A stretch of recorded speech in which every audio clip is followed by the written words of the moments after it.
वर्ष ध्यानस्थ बसले आणि 300 वर्ष ध्यानस्थ बसल्यानंतर वारुळ निर्माण झालं. वारुळ निर्माण झाल्यानंतर एक लाकडं तोडण्यासाठी त्या ठिकाणी गेला. लाकूड तोडत असताना अचानकपणे कुऱ्हाड निसटली आणि त्या वारुळावरती पडली. वारुळावरती पडल्याबरोबर वारुळातून रक्त आलं आणि मग याच्या लक्षात आलं एका योगी पुरुषाच्या मांडीला किंवा देहाला कुठंतरी कुऱ्हाड लागली असावी. स्वामी समर्थांची त्यांनी माफी मागितली आणि समर्थांनी त्या सद्ग्रस्ताला माफ सुद्धा केलं. कारण स्वामींना माहित होतं एक बार गलती करे उसे इंसान कहते हैं, बार बार गलती करे उसे शैतान कहते हैं, और जो गलती करके भी जो माफ करते हैं उन्हीं को स्वामी समर्थ कहते हैं. विठ्ठल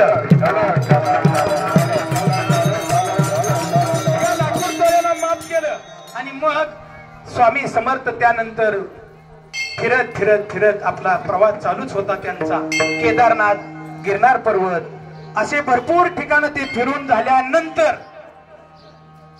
1844 ला मंगळवेढ्याला आले. 1844 ला मंगळवेढ्याला आल्यानंतर 12 वर्ष वास्तव्य मंगळवेढ्यात केलं. म्हणजे 1856 पर्यंत.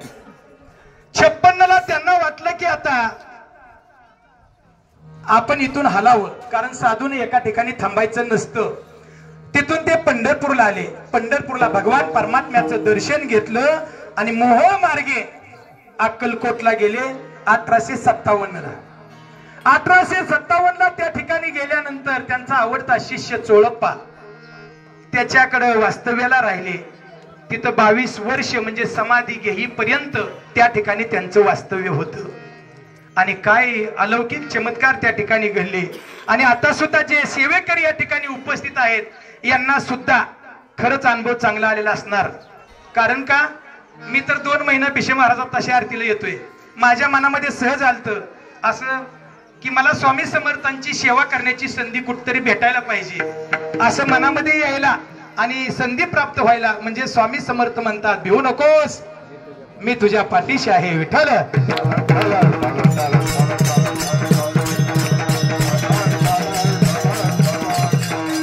स्वामी समर्थ सगळ्यांना बोध करायचे आणि सांगायचे कुणाचीही तुम्ही पिळवणूक करायची नाही. एखाद्या गरीबावरती अन्याय अत्याचार करायचा नाही. गुंडांनी सुद्धा त्यांचं ऐकलं आणि गुंडांना सांगितलं आजपासून आम्ही आमचा संसार सुखाचा करू आणि तुमचंच पाय धरू. आम्ही दुसऱ्याच्या नादी अजिबात लागणार नाही. तुम्ही जसं सांगाल तसं वागू. त्यावेळी स्वामींनी सांगितलं जर तुम्ही नीती धर्मानं वागला तर जिव्हाळा घराचा कळस आहे. जिव्हाळा घराचा कळस आहे आणि त्या घरातली माणुसकी आपल्या घराची तिजोरी आहे. आणि एवढेच नाही, आपल्या घरामध्ये जी शांतता असते ना ती आपली लक्ष्मी आहे. आता लक्ष्मी कोणाला आवडत नाही हो, प्रत्येकाला लक्ष्मी आवडते.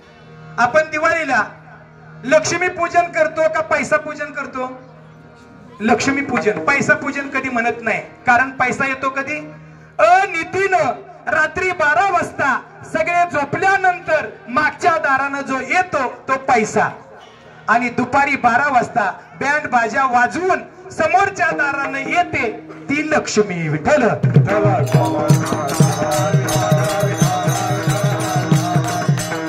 आणि मग सांगितलं शांतता लक्ष्मी आहे, पैसा पाहुणा आहे. पैसा काय आहे? पाहुणा. लक्ष्मी आली तर कायमची राहते, पण पाहुणा आला तर निघून जातो. पाहुण्याचं येणं जाणं चांगलं असतं. जर पाहुणा आला आणि 8-8 दिवस राहिला आपण तर खपवून घेऊ का? आपण म्हणू लाग ह्याला काय घरी काम बी माहिती का नाही, आले असंच मुक्कामला राहिले. तसं पैशाला पण म्हणायचं लय दिवस थांबू नको. काय म्हणणार महाराज सांगताय पैशाला ये आम्ही म्हणतो तरी येईना आमच्याकडं. म्हणजे पैसा सुद्धा आला आणि गेला पाहिजे तर आपला घराचा आनंद होत असतो. असं मी नाही सांगत, कोण सांगतात? स्वामीजी सांगतात. कारण या नारदांच्या गादीवरून जे स्वामीजी सांगतात तेवढंच आज आपण बोलायचं असतं. विठ्ठल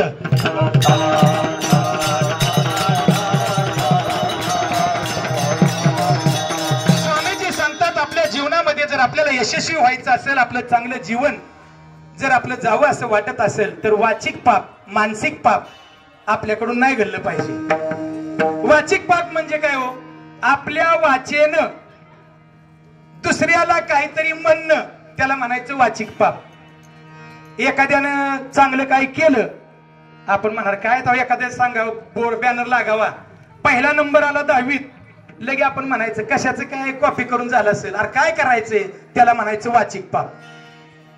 एखाद्याचं चांगलं चाललं तरी नावं ठेवायची त्याला म्हणायचं वाचिक पाप. आता शारीरिक पाप काय की आपण जर समजा गोठ्यातल्या गायीला काही कारण नसताना मारलं तर ते पण पाप लागतं बरं का. आणि संध्याकाळी आपण पिऊन घरी जर जाऊन बायकोला मारलं खवळलो चिडलो ते सुद्धा पापच आहे. विठ्ठल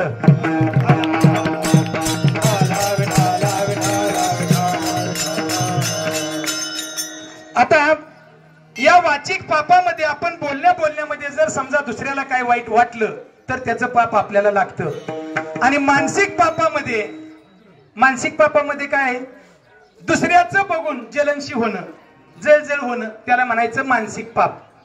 एखाद्या महिलेनं चांगली साडी आणली की तिला काय वाटतं कुणीतरी विचारावं.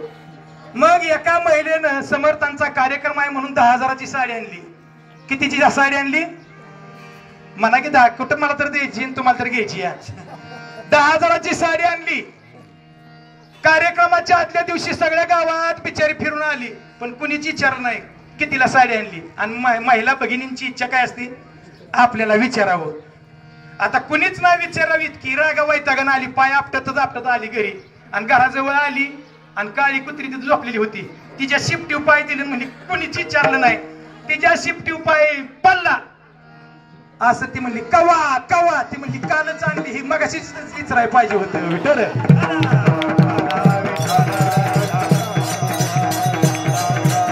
म्हणजे आपण मानसिक पाप आपल्याला कसं होतं. आता एकदा काय झालं स्वामी समर्थ महाराजांचे सेवेकरी होते चोळप्पा. त्यांच्याकडे एक सदग्रस्त गेले आणि सुनबाई होत्या. सुनबाई म्हणल्या सासूचं माझं रोजच भांडण होते काय करावं. आता त्यांना पण माहित होतं भांडण मंत्र नसतो पण आता तुम्ही जर कोण मला विचारायला आणि मी नाही म्हणलं तर म्हणणार कशाला महाराज झालाय कशाला उभा राहिलाय म्हणून आपलं काहीतरी उत्तर सांगायचं. त्या महाराजांकडे आल्यानंतर महाराजांना सांगितलं सासूबाई तुझ्या बरोबर किती वेळा भांडतात. सुनेनं सांगितलं सकाळ दुपार संध्याकाळ. लका एखादी बिचारी गोळी चुकल पण तुझ्यावर भांडायचं चुकत नाही का. नाही लय भांडतीय. मग म्हणलं आता ती हिंगोलीची महिला आणि मी दहेगाव मध्ये राहणारा मी त्या मातेला म्हणलं तुम्ही जर दहेगावला आला तर मी तुम्हाला तो मंत्र देऊ शकतो. आता मला माहित होतं हे आपल्याला टाळायचंय कसं तरी. ती महिला हिंगोलीहून दहेगावला काय येणार नाही पण तिचं सौभाग्य माझं दुर्भाग्य कीर्तनात सांगितलं ती आली बिचारी दहेगावला. आता आल्यानंतर मला प्रश्न पडला आता काय करायचं. मग मी स्वामी समर्थांना म्हणलं तुम्ही म्हणला होता काय बोलायचंय ती बोल भिवू नकोस मी तुझ्या पाठीशी आहे. आता सगळं तुम्ही याचं निवारण करा. ती महिला आल्यानंतर म्हणली आता ह्याच्यावरती मार्ग सांगा. मग श्री स्वामी समर्थ 11 माळा जपल्या. पाण्याचा ग्लास समोर ठेवला. आता मंत्र तर माहित नाही मला पण माहित नाही कुणालाच माहित नाही. मग मंत्र माहित नाही सगळं झालं. गायत्री मंत्र म्हटलं सगळं काय असेल ती पूजा उरकली आणि त्या महिलेला म्हटलं हा ग्लास या ग्लास मधलं पाणी घरी न्यायचं कळशीभर पाणी घ्यायचं आणि त्यात ते पाणी वाटायचं आणि काय करायचं मंत्र कुठे पाण्यात आहे गुरुवर विश्वास ठेवायचा. बर म्हणली ठीक आहे. आणि काय करायचं एक काम करायचं तुझ्यावर सासू भांडायला लागली की ग्लास मध्ये पाणी घ्यायचं तोंडात पाणी धरायचं. सासून किती बी बोलू दे नुसतं असो. मग ही म्हणायला लागली तिनं जाता जाता शंका विचारली पण समजा चुकून मी माझ्याकडून पाणी गिळलं गेलं तर तू मेली म्हणून समज. आता किती आवडीनं ती धरणार ओस करणार मरणार आहे म्हणल्यावर. मग ही बिचारी घरी गेली सासूबाई भांडायला सुरुवात केली. आठवलं आपल्या महाराजांना सांगितले विश्वास श्रद्धा. आपल्या महाराजांना सांगितले पाणी घ्यायचं तोंडात लगे पाणी घेतलं गिळलं मरतय. पिचकारी मारली मरतया. तसंच गप बसायचं. सासू बडा बडा बडा 3 टाइम केलं 4 दिवस असं केलं 12 वेळा बांधली. शेवटी सासू म्हणली कशाला माझं थोबाड उस्कुट होता उगच काहीच बोलत नाही आता तुझ्यावर भांडतच नाही. सासून सुनेला मिठी मारली आणि दोघी गुन्ह्या गोविंदानं वागायला लागल्या. मला फोन आला महाराज गुण पडला. मी म्हणलं तुला बरं पडला, आमच्या घरी पडणार विठ्ठल.